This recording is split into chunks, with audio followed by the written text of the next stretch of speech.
Bismillahirrahmanirrahim. Assalamualaikum warahmatullahi wabarakatuh. Hari ini kita masuk pada materi di pertemuan yang ke-10, membahas mengenai pertumbuhan ekonomi dan pembangunan ekonomi. Sumber yang saya gunakan dalam materi kali ini mengambil dari buku Prinsip-Prinsip Ekonomi karangan Sadono Sukirno tahun 2021. Nah, materi ini akan saya bagi menjadi dua bagian. Di bagian satu ini kita akan bicara mengenai konsep dari pertumbuhan ekonomi, kemudian teori-teori yang menjelaskan mengenai pertumbuhan ekonomi, serta ataupun faktor-faktor yang mempengaruhi pertumbuhan ekonomi itu sendiri. Baik, di sini kurang lebih ada 6 sub yang akan diuraikan dalam materi kali ini, yaitu mengenai arti dari pertumbuhan ekonomi maupun pembangunan ekonomi, sehingga meskipun ini topiknya akan kita gunakan spesifik dalam mata kuliah ekonomi pembangunan, namun setidaknya kita harus bisa memilah perbedaan antara konsep dari pertumbuhan maupun pembangunan ekonomi itu sendiri. Kemudian data yang mendukung ketika kita bicara mengenai pertumbuhan, tentunya kita harus membedakan juga konsep dari pertumbuhan itu, apakah itu menjadi pertumbuhan sebenarnya ataupun pertumbuhan yang potensi. Kemudian faktor-faktor yang mempengaruhi pertumbuhan itu sendiri, lalu kebijakan apa yang nantinya bisa mempercepat pertumbuhan suatu negara atau pertumbuhan suatu wilayah. Lalu masalah apa yang menjadi kendala yang dihadapi baik itu di negara maju ataupun di negara berkembang. Dan teori apa saja yang mendasari pertumbuhan ataupun pembangunan ekonomi itu sendiri. Oke, di sini dalam slide ini kita akan lihat ada dua istilah yang bisa kita gunakan ketika kita akan mendefinisikan pertumbuhan ekonomi. Ada pembedaan sehingga dua hal ini perlu kita cermati ketika kita menyebutkan pertumbuhan ekonomi, bukan hanya sebatas pada kenaikan nilai PDB ataupun pendapatan nasional suatu negara pada satu tahun tertentu, lalu dibandingkannya dengan PDB tahun sebelumnya, sehingga kita akan mendapatkan growth-nya. Itu definisi general dari pertumbuhan ekonomi. Namun secara implisit kita bisa membedakan dua sisi atau dua sudut pandang ketika kita akan mendefinisikan pertumbuhan ekonomi. Apakah kita melihat pertumbuhan ekonomi dengan konteks atau makna yang sebenarnya, ataukah pertumbuhan ekonomi secara potensi. Apa yang membedakannya? Ketika kita bicara pertumbuhan ekonomi yang sebenarnya, kita itu tidak memperhatikan atau tidak mencermati apakah ada pertambahan pada faktor produksi ataupun adakah pertambahan pada sisi teknologi yang berkembang di tahun tertentu yang tentunya dapat digunakan untuk periode atau tahun selanjutnya.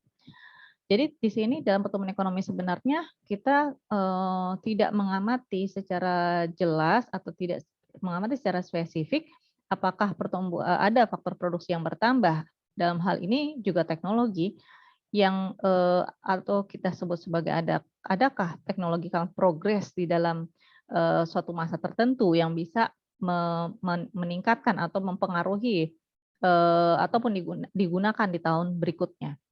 Nah, sementara kalau kita mencermati pertumbuhan ekonomi potensi, di sini kita melihat adanya ataupun memperhatikan adanya pertambahan faktor produksi dan teknologi yang berkembang pada satu tahun dan dapat dimaksimalkan penggunaannya atau dioptimalkan sepenuhnya pada tahun berikutnya. Oke, untuk lebih jelasnya dalam membedakan makna pertumbuhan ekonomi sebenarnya dan pertumbuhan ekonomi potensi, kita akan lihat dalam grafik dua grafik sini. Kita bisa dalam menganalisis pertumbuhan ekonomi dengan dua konsep tadi, baik itu pertumbuhan ekonomi sebenarnya ataupun pertumbuhan ekonomi potensi, kita bisa lihat di gambar pertama.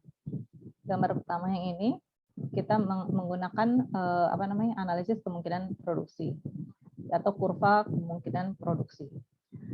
Nah, pada gambar ini dimisalkan kurva kemungkinan produksi itu berada pada garis PQ atau titik PQ. Dan tingkat produksi yang dihasilkan di saat ini adalah titik A. Kemudian pada periode berikutnya, kurva kemungkinan produksi yang terbentuk ada di kurva atau grafik RT. Ya. Artinya, pada pertambahan faktor produksi dan perkembangan teknologi di tahap awal akan mampu meningkatkan kemampuan memproduksi di periode berikutnya. Ini terbukti bahwa adanya peningkatan output pada periode yang pertama hanya sebatas pada titik A, kemudian di kurva kemungkinan produksi di tahun berikutnya output bisa ditingkatkan atau bisa dimaksimalkan atau dinaikkan menjadi titik C. Nah, bedanya apa di sini? Di sini kita lihat bahwa ketika di titik C, kurva kombinasi produksi dapat meningkat menjadi kurva RT. Misalnya ditunjukkan pada titik C. Dengan demikian, secara potensi, produksi perekonomian dapat meningkat dari yang ditunjukkan oleh titik A menjadi titik C secara potensi. Jadi kalau kita perhatikan, kalau ada pertambahan faktor produksi ataupun adanya kemajuan teknologi, maka secara potensi di periode berikutnya output bisa berada di titik C. Jadi kalau digunakan semua seoptimal mungkin faktor produksi yang ada, maka output yang mampu dihasilkan adalah potensi yang bisa dihasilkan di periode berikutnya adalah sebesar titik C. Namun yang terjadi adalah tidak semua faktor produksi itu bisa optimal penggunaannya. Tidak semua bisa terserap, ya, sehingga di periode berikutnya hanya mampu menghasilkan output sebesar titik B, atau di sini kita lihat bahwa PDB yang sebenarnya itu berada di titik B, sementara PDB yang potensi adalah di saat memproduksi sebesar titik C. Nah, di sini ada gap yang terjadi bahwa tidak semuanya output itu faktor produksi itu mampu dimaksimalkan, dioptimalkan, dan dalam kenyataannya, realitanya, maka akan ada yang tidak terserap. Ya. Oke, atau yang kedua, kita bisa melihat perbedaan antara PDB potensi dan PDB sebenarnya di gambar yang kedua, gambar B ini. Nah, di sini saya akan jelaskan bahwa pada gambar yang kedua ini, garis YR di sini, kemudian YR1, dan yang terakhir adalah YR2, itu menggambarkan PDB potensi. Apa itu PDB potensi? Yaitu PDB yang secara maksimum dapat diwujudkan pada tahun-tahun tertentu. Sebagaimana konsep sebelumnya bahwa PDB potensi ini adalah PDB yang mampu dihasilkan, yang mampu diciptakan suatu negara ketika ada penambahan faktor produksi ataupun penambahan teknologi di dalamnya. Nah, contoh di sini kita misalkan pada tahun awal itu periode awal di sini adalah tahun A, ya, merupakan tahun awal. PDB potensinya adalah YR di tahun pertama ini, dan PDB sebenarnya adalah Y. Oke. Kemudian dalam perekonomian tentu PDB yang sebenarnya berada di bawah PDB potensi ini menimbulkan adanya pengangguran karena tidak semua tidak semua tenaga kerja dapat terserap dalam perekonomian. Kemudian di tahun berikutnya PDB potensi meningkat menjadi YR1, tetapi PDB sebenarnya berada di titik Y1. Nah, di sini juga sama, ada gap antara pertumbuhan sebenarnya dengan PDB sebenarnya dengan PDB potensi. Nah, kemudian untuk mencapai pertumbuhan potensi nilai Y harus menjadi YR1. Nah, jadi kita lihat di sini ada garis putus-putus merah yang menunjukkan bahwa dalam kondisi yang idealnya, maka PDB di tahun A itu PDB di tahun A yang sebenarnya hanya sebesar Y, untuk bisa mencapai optimum di tahun berikutnya dia harus berada di YR1. Namun di tahun berikutnya atau tahun yang ditunjukkan dengan angka 1, PDB hanya mampu dihasilkan sebatas pada Y1. Sekali lagi bahwa di sini ada muncul lagi gap ataupun ketidakmampuan full employment, ya, dalam artian tidak mampu bisa terserap semuanya, maka akan ada yang harus tersingkirkan atau akan ada pengangguran di dalam suatu perekonomian itu. Baik, kemudian apa yang terjadi di periode kedua atau tahun yang kedua? Di sini tetap ya, justru yang terjadi di tahun kedua ini adanya penurunan PDB. Di sini terjadi di tahun kedua, anggaplah terjadi kemunduran dalam perekonomian. Kenapa dikatakan kemunduran? Karena yang sebelumnya PDB di tahun 1 sebesar Y1, namun di tahun berikutnya, tahun kedua, dia akan turun menjadi Y2. Lebih rendah dibandingkan Y1 atau periode sebelumnya. Sedangkan PDB potensi meningkat menjadi GR2. Nah, apa yang terjadi bahwa perbedaan ataupun gap yang semakin besar di tahun kedua ini antara YR2 dan antara YR2 dan Y2 itu artinya akan terjadi peningkatan pada pengangguran. Tetap pada dasarnya di setiap periode ini akan ada pengangguran, tetapi ketika perekonomian itu mengalami kemunduran, maka akan terlihat gap yang semakin besar yang dihasilkan di tahun kedua dibandingkan tahun-tahun sebelumnya. Nah, itu jadi dengan kata lain bahwa ada perbedaan antara PDB dengan potensi yang jauh lebih besar dibandingkan dengan PDB sebenarnya. Oke, kita lanjutkan. Selanjutnya di slide ini akan kita lihat bahwa ada tabel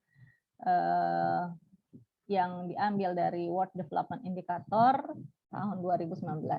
Tabel ini merupakan data PDB tahun 2017 serta yang kita lihat di sini baik di negara maju ataupun di negara berkembang. Jadi PDB di tahun 2017 serta pertumbuhan ekonomi yang terjadi selama kurun waktu 2000 sampai dengan 2017. Nah, apa yang bisa kita analisis ataupun kita terjemahkan dari data-data di tabel 21 ini? Tentunya ketika data ini kita perhatikan bahwa ada pengelompokan antara negara maju, begitupun ataupun negara berkembang, di mana di kolom negara maju pun ada kategori yang disebut sebagai emerging market. Nah, di sini kita lihat bahwa dalam tabel ini PDB beberapa negara tertentu tahun 2017 dan tingkat pertumbuhan rata-rata negara tersebut di tahun 2000 sampai dengan 2017. Dalam golongan negara maju termasuk beberapa negara yang sampai dengan tahun 1980 digolongkan sebagai negara komunis yang sekarang kita kenal negara-negara tersebut sebagai negara emerging market. Negara yang mana saja itu? Kita lihat negara emerging market itu berada pada negara-negara yang dimulai dari angka nomor 16 sampai dengan 20, yaitu Rusia, Polandia, Rumania, Hongaria, dan Bulgaria. Oke, kemudian yang ingin diterjemahkan ataupun kita bisa analisis dari tabel ini, pertama kita lihat dulu di apa yang terjadi di negara maju. Kalau kita perhatikan angka-angkanya, bahwa di negara maju Amerika menunjukkan nilai PDB yang paling besar. Kita lihat posisi Amerika berada di peringkat pertama untuk negara maju. Kemudian selanjutnya Cina menduduki tempat kedua dan Jepang berada di tempat ketiga. Kalau kita ambil satu negara di negara berkembang, kalau kita generalisasikan atau kita gabungkan dengan kelompok negara maju, maka jelas terlihat tetap Amerika Serikat berada di posisi pertama dari nilai PDB tahun 2017, disusul dengan Cina, dan yang peringkat ketiga adalah Jepang. Baik, kemudian kita cermati di sini bahwa pertumbuhan, kita lihat kolom pertumbuhan di kedua kelompok negara. Kalau kita bandingkan dari sisi growth-nya, terlihat bahwa pertumbuhan ekonomi di negara maju itu relatif lebih lambat. Karena kalau kita perhatikan di sini hanya sebesar 0, sekian persen, 1, sekian persen, paling tinggi mungkin ada di negara-negara emerging market tadi, kecuali Hongaria. Bahkan ada yang mencapai minus, ya, seperti di Italia ataupun di Yunani. Jadi growth-nya itu terlihat relatif lebih lambat. Nah, hal ini berbeda dengan negara-negara berkembang di mana growth-nya atau laju pertumbuhan ekonominya relatif cepat. Apalagi kita perhatikan di sini Qatar pun ya melejit sangat cepat, pesat ya. Begitupun dengan Cina growth-nya.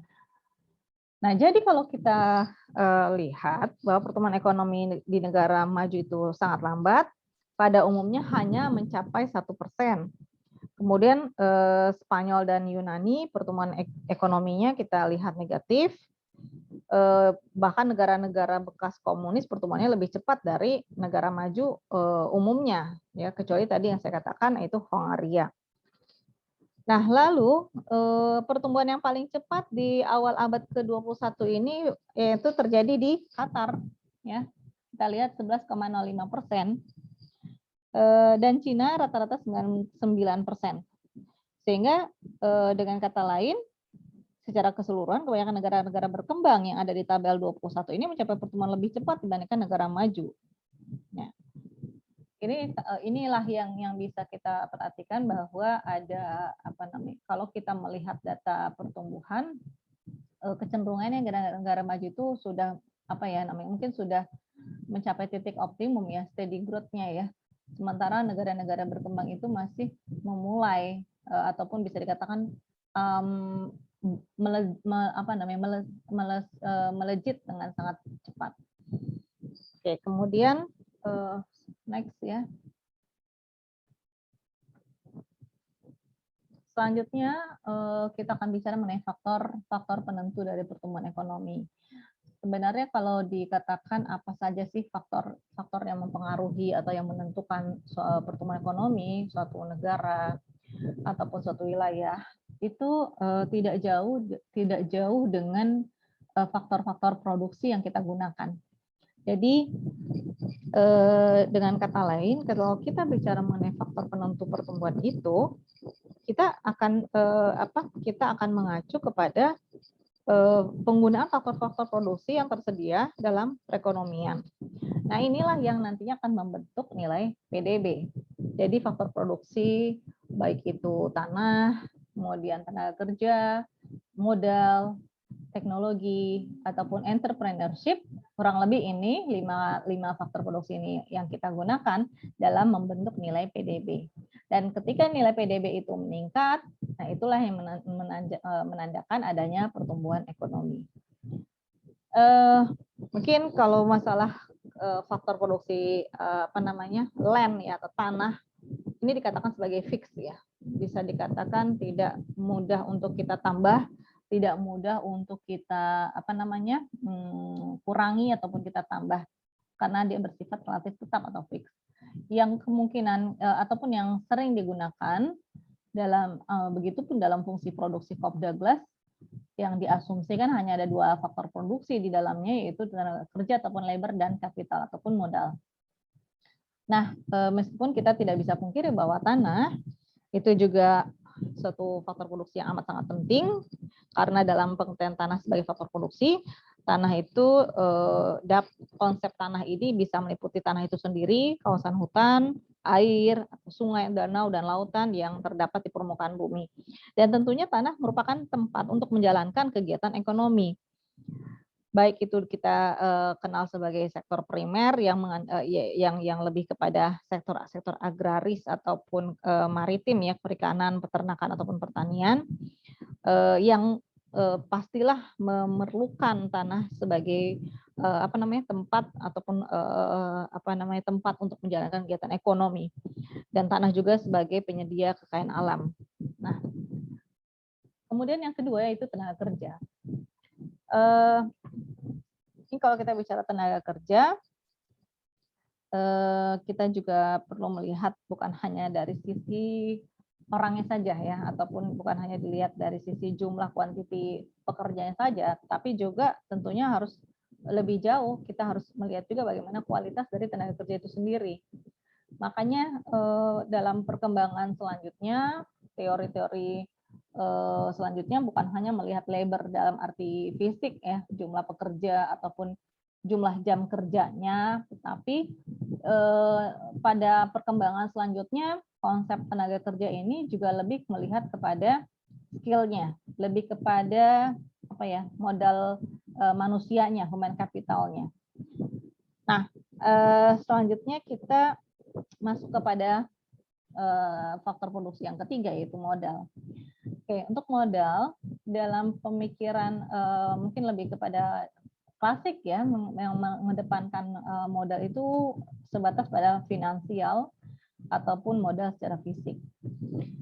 Nah, dalam perekonomian, barang modal itu sendiri dapat dikelompokkan menjadi dua jenis, yaitu pertama barang modal yang digunakan dalam kegiatan usaha, dan yang kedua barang modal yang diciptakan untuk melancarkan. Jadi di sini ada dua konsep modal, yaitu yang digunakan dalam kegiatan usaha, dan yang kedua modal yang ditujukan untuk melancarkan kegiatan usaha. Kita sebut dengan social overhead capital, SOC. Kemudian, nah jadi kalau apa itu bedanya kalau kita melihat barang modal dalam kegiatan usaha, kita bisa mengelompokkan dalam beberapa bentuk seperti barang modal untuk kegiatan produksi, kemudian barang modal untuk kegiatan administratif seperti komputer. Kalau yang kegiatan produksi itu seperti mungkin mobil ya, peralatan untuk membuat mobil. Terus barang modal yang juga digunakan dalam kegiatan pemasaran ataupun pengangkutan. Nah, itu masih konsep yang pertama. Jadi modal itu punya karakteristik, jika dia digunakan dalam kegiatan usaha, baik itu sifatnya untuk kegiatan produksi ataupun kegiatan yang bersifat administratif seperti tadi yang saya katakan adalah contohnya komputer, ataupun barang modal yang kegiatannya untuk memasarkan dan pengangkutan seperti pesawat ataupun truk gitu ya. Nah, kemudian yang kedua, jenis modal yang tujuannya adalah untuk melancarkan kegiatan usaha. Ini lebih kepada soft ya, lebih kepada contohnya kayak infrastruktur. Baik infrastruktur itu maknanya sangat banyak, proksinya sangat banyak, sangat luas. Bukan hanya jalan, irigasi, kemudian pelabuhan, listrik ya. Nah, itu semua adalah social overhead capital yang merupakan barang-barang modal yang tujuannya untuk melancarkan kegiatan usaha. Memang cenderung barang modal ini tidak menguntungkan apabila dikembangkan oleh sektor swasta. Contoh kayak infrastruktur ini kan lebih dominan dikuasai ataupun dikelola ya oleh pemerintah sebagai penyedia barang publik. Baik, selanjutnya faktor produksi yang keempat yaitu teknologi. Ada dua bentuk teknologi. Pada dasarnya teknologi ini kan mungkin sekarang ya sudah kita tidak bisa pungkiri bahwa semua itu sudah eranya teknologi yang berperan dalam suatu perekonomian. Tanpa adanya teknologi, saya rasa sulit kita untuk bisa menghasilkan output dengan jumlah banyak atau cost yang lebih murah ya. Nah, apa sih peran teknologi ini? Sebenarnya peran teknologi itu sederhana ya. Pertama adalah untuk meningkatkan efisiensi. Jadi konsep efisiensi itu tidak bisa lepas dari yang namanya teknologi. Teknologi ada, maka diharapkan segala sesuatu yang bisa menjadi lebih efisien. Kemudian yang kedua, tujuannya adalah untuk meningkatkan kesejahteraan masyarakat. Nah, mungkin saya nggak perlu bahas detail ya. Berikutnya adalah entrepreneurship ataupun kewirausahaan. Nah, di sini apa sih perannya entrepreneurship dalam faktor produksi?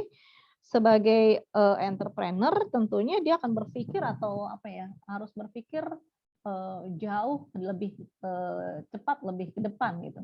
Berpikir lebih maju, lebih yang tidak terpikirkan oleh saat ini, dia harus berpikir ke depan jauh dengan lebih cepat. Apa namanya, mengembangkan teknologi, kemudian ada apa namanya, wirausaha di dalamnya, menciptakan, mengkreasikan sesuatu, ada inovasi di dalamnya, itulah peran dari entrepreneurship. Jadi sejumlah teori juga mendukung bahwa tanpa adanya entrepreneurship akan sulit sekali untuk bisa tumbuh dengan lebih cepat.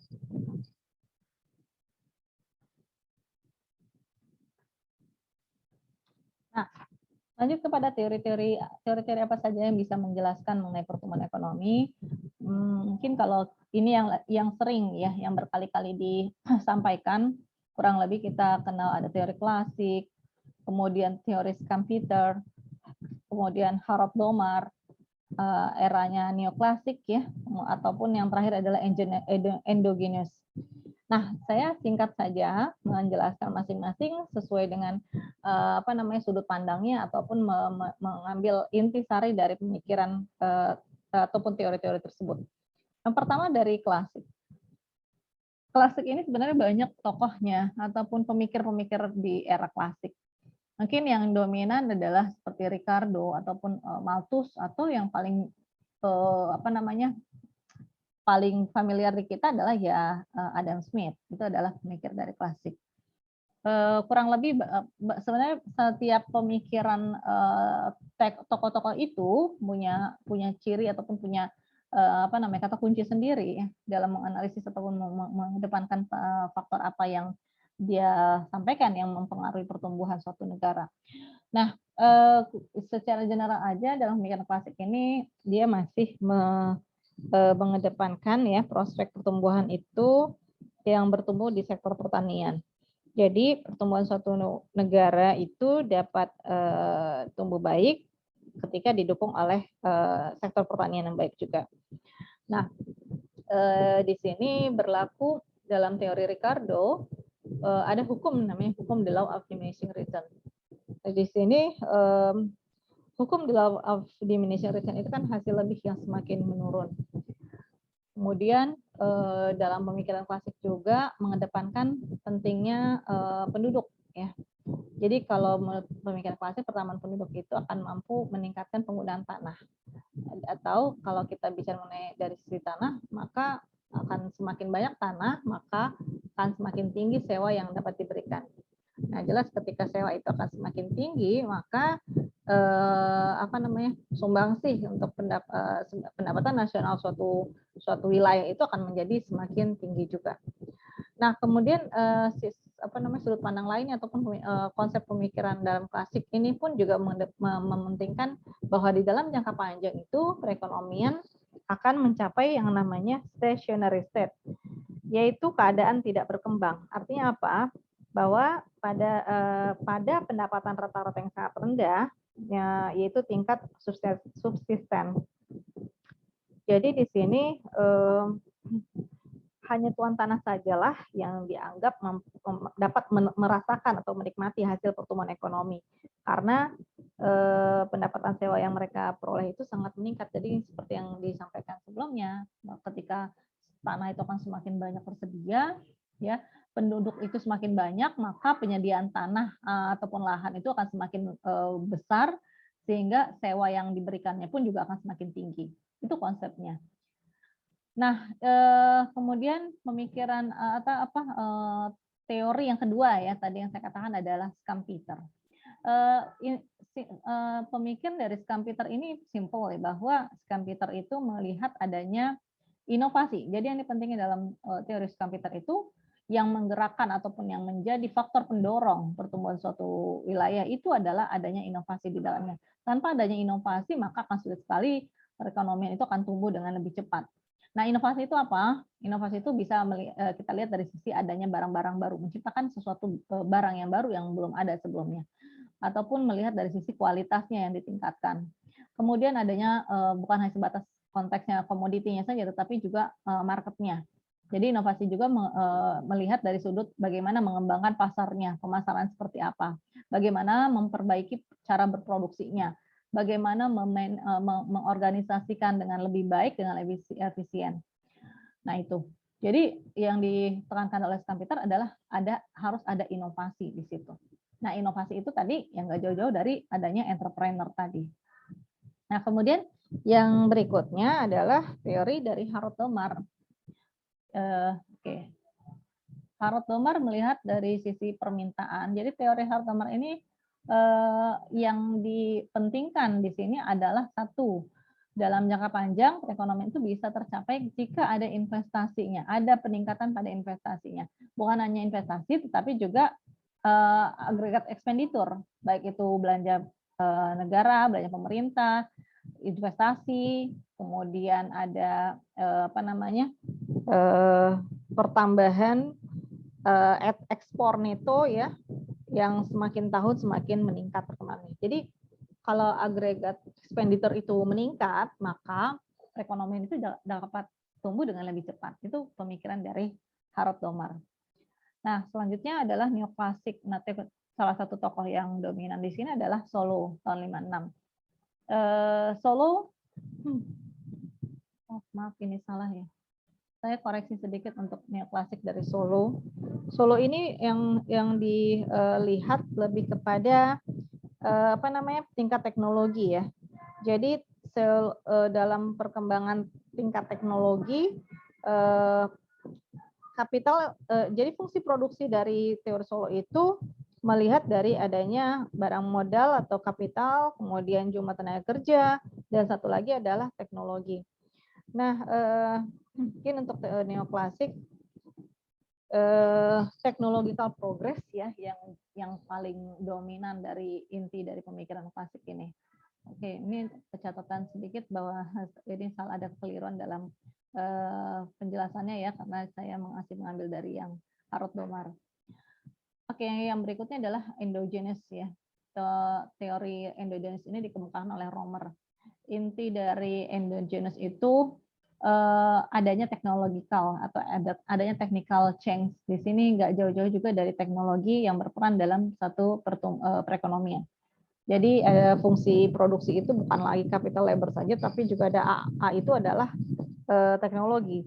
Tetapi teknologi itu bukan sebagai faktor endogen, eksogen atau faktor luar, melainkan dia merupakan faktor endogen, faktor yang memang penting sekali ya. Makanya disebut sebagai the source of technical change. Jadi fungsi ini sudah melekat dalam kegiatan produksi. Ketika tanpa adanya teknologi, maka sulit bagi suatu negara untuk bisa mempercepat pertumbuhannya atau menghasilkan outputnya dengan lebih banyak. Ya, saya rasa itu saja materi yang diberikan. Nanti untuk selanjutnya akan kita lanjutkan di bagian yang kedua. Terima kasih. Assalamualaikum warahmatullahi wabarakatuh.